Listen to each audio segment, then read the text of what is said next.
আসসালামু আলাইকুম। Piping training সেন্টারের পক্ষ থেকে সকলকে জানাচ্ছি আন্তরিক শুভেচ্ছা এবং অভিনন্দন। আজ আমরা আলোচনা করব পাইপিং এর খুব পরিচিত একটা ফিটিংস যার নাম হচ্ছে টি। তো আমরা আজ জানবো টি কি, কত প্রকার এবং কি কি।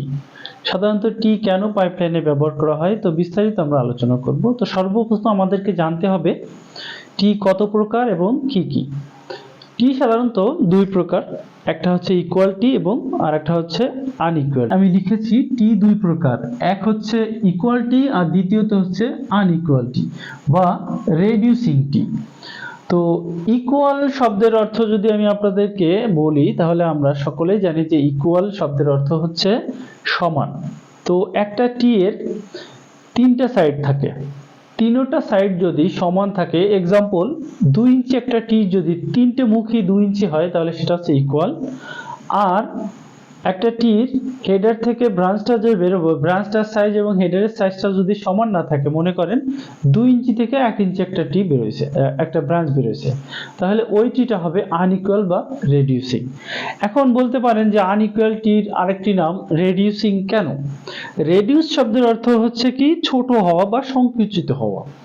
এক্ষেত্রে রেডিউস এজন্য হচ্ছে যে 2 ইঞ্চি থেকে ছোট হয়ে 1 ইঞ্চি লাইনটা বেরোচ্ছে। এজন্য কখনো কখনো কোনো আইসোমেট্রিক ড্রয়িং এ আমরা দেখব যে লেখা থাকবে রেডিউসিং টি। এজন্য যারা নতুন পাইপ ফিটার কনফিউজ হওয়ার কোনো কারণ নেই।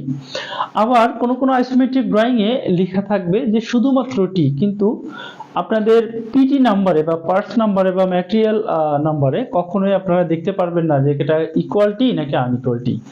তবে সেটা আইডেন্টিফাই করার জন্য কিছু দিক নির্দেশনা আছে যা আমি আপনাদেরকে এখন বর্ণনা করব।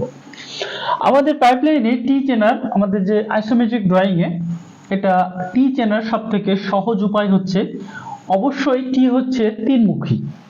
তো আমি সহজ ভাষায় আপনাদেরকে বোঝানোর চেষ্টা করি। আপনারা এখানে দেখতে পাচ্ছেন আমাদের একটা আইসোমেট্রিক ভিউ হোয়াইট বোর্ডে।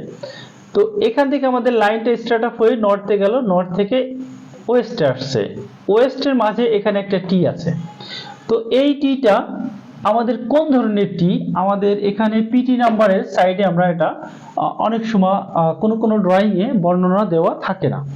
তো আমরা বুঝবো এখানে কিছু না কিছু সিম্বল আছে, সেটা হচ্ছে দেখবেন প্রতিটা ফিটিংস এর পাশে টি এর, স্পেশালি টি এর পাশে এভাবে 10 গুণ 8, কখনো কখনো এখানে থাকবে হচ্ছে 10 গুণ 10। তো আইসোমেট্রিক ড্রয়িং এ আমরা দেখব সাধারণত যে আমাদের আমরা মনে করব যে এটা একটা রাস্তা এবং এটা হচ্ছে 3 মাথা। আমরা অনেকে আমাদের আঞ্চলিক ভাষায় এটাকে তে মাথা রাস্তাও বলি বা কেউ 3 রাস্তাও বলে।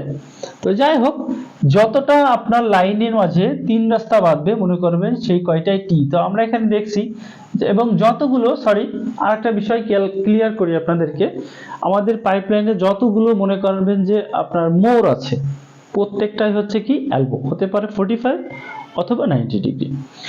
তো আমাদের এই যে টিটা, এটা কি ইকুয়াল না আনইকুয়াল আমাদেরকে পিটি নাম্বারে যাওয়ার দরকার পড়ে না। আমার যে সকল স্টুডেন্ট ট্রেনিং সেন্টারে আসে তাদেরকে পিটি নাম্বার দেখানোর প্রয়োজন পড়ে না, তারা ওইখানে না দেখেও বলতে পারে। এটা একটা আপনাদের ইউনিক সিস্টেম, সেটা আমি বলে দিচ্ছি। যদি কখনো বলা হয় যে আমার এই ফ্লাঞ্জটা, যদি কখনো বলা হয় এই ফ্লাঞ্জটা আমাদের সাইজ কত, তো আমরা সাধারণত এই ফ্লাঞ্জের প্রথমে পিটি নাম্বার নেব, তারপরে পিটি নাম্বারকে ডিটেইলস দিয়ে বলবো। তো অ্যাট লিস্ট আমাদের যদি জিজ্ঞেস করে এই ফ্লাঞ্জের সাইজটা কত, তো আমরা সহজে এখানে দেখতে পারবো এটা একটি হচ্ছে আনইকুয়াল টি বা রেডিউসিং টি, যেহেতু এখানে 10 গুণ 8 আছে, আবার এখানে আছে কি 10 গুণ 10।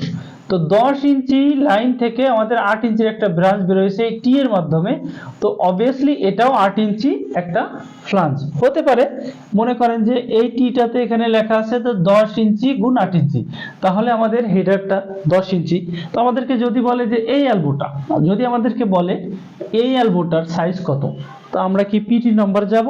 কখনোই না, কারণ এখানে অলরেডি প্রতিটা ড্রয়িং এ প্রতিটা টি এর সঙ্গে এভাবে লেখা থাকে।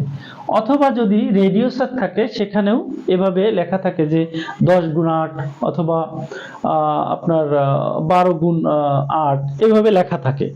তো আমরা সেগুলো দেখে খুব সহজে শর্টকাটে যারা জিনিয়াস, ভালো মানের কাজ করে, দীর্ঘদিন যাবত কাজ করতেছে, ভালো অভিজ্ঞতা আছে, তাদের জন্য সহজ হবে। তো যাই হোক, তো আমাদের টি হচ্ছে দুই প্রকার, একটা হচ্ছে ইকুয়ালিটি আর একটা হচ্ছে আনইকুয়ালিটি।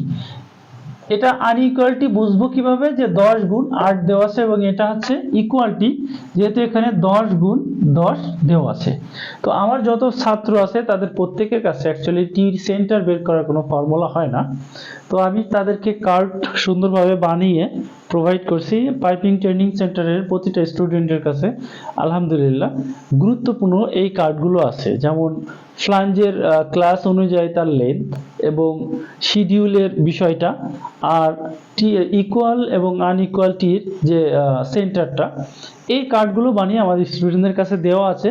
আপনাদের কারোর যদি প্রয়োজন পড়ে অবশ্যই আমার হোয়াটসঅ্যাপে নক করবেন, আমি আপনাদেরকে ইনশাল্লাহ প্রোভাইড করার চেষ্টা করব। কেননা আমি আপনাদেরকে এটা বলছি না যে আপনারা আমার স্টুডেন্ট না, এই জন্য আমি আপনাদেরকে দেব না, আসলে বিষয়টা তা না।